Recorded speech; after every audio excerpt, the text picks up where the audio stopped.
Canada made me a promise. It makes all of us a promise, whether we're born here or arrive as immigrants. If you work hard, you get a good life. That anyone from anywhere can do anything. That hard work gets a powerful paycheck that buys affordable food and homes and safe neighborhoods. And that promise, like everything else, is broken after 9 years of Trudeau and the NDP Liberals. Most of all, he broke our immigration system. Today's immigration flip-flop is a massive admission of failure by Justin Trudeau, an admission that he's not worth the cost or the corruption, with his own MPs working to throw him out. In less than a year from the carbon tax election, Trudeau has suddenly admitted that radical, uncontrolled immigration and policies related to it are partly to blame for joblessness, housing, and healthcare crises. In fact, let's remember, after 9 years of Trudeau, we have 1 in 10 Torontonians lined up at food banks. We have 1,400 homeless encampments across the province of Ontario. 2 million Canadians have to go to a food bank every month. Scurvy is making a comeback. We have the worst economy in the G7. Everything is broken.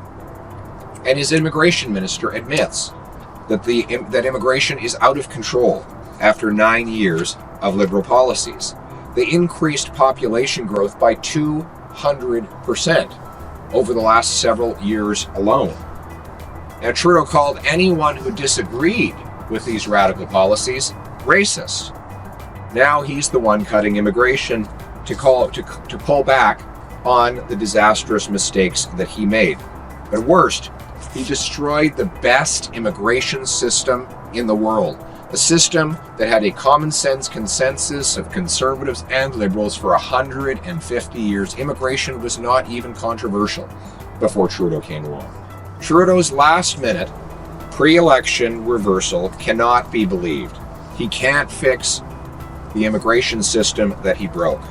And he now says he's going to cap immigration. Well, what else has he said he's going to cap?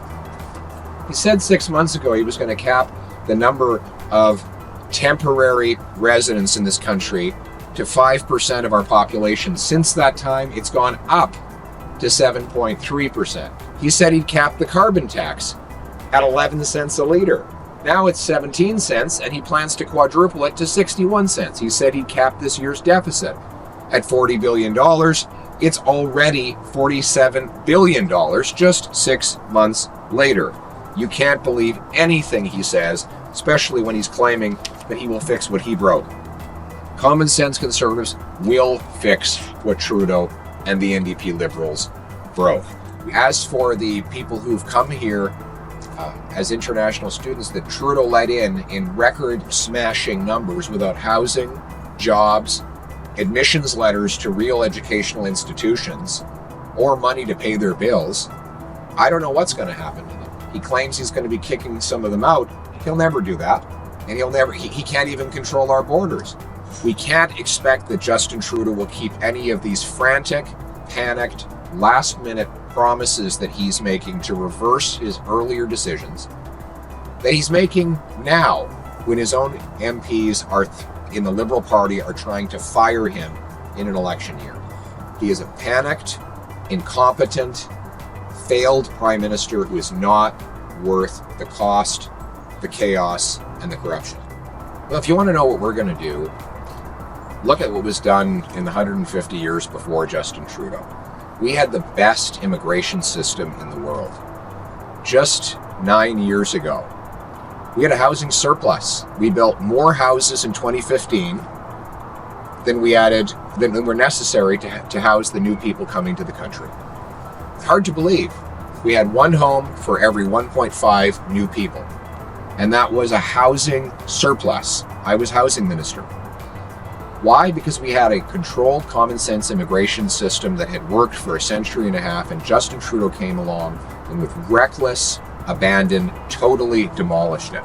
We will reverse the reckless, uncontrolled approach that he has brought and bring home the common sense system that worked for a century and a half.